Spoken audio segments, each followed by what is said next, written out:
Ben dedim başka yere de sıçrar. Şimdi müsaade bu geçse de. Öyle tabii. Olmaz diye bir şey, her şey olur. Evet.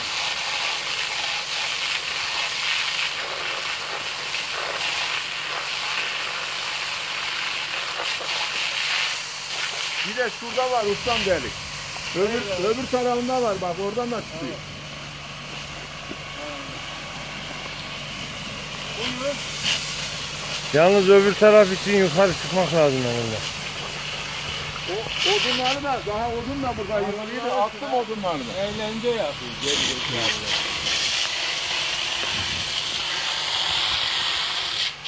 Başka nerede var ya? Ha, orası. Var o. Bravo. He.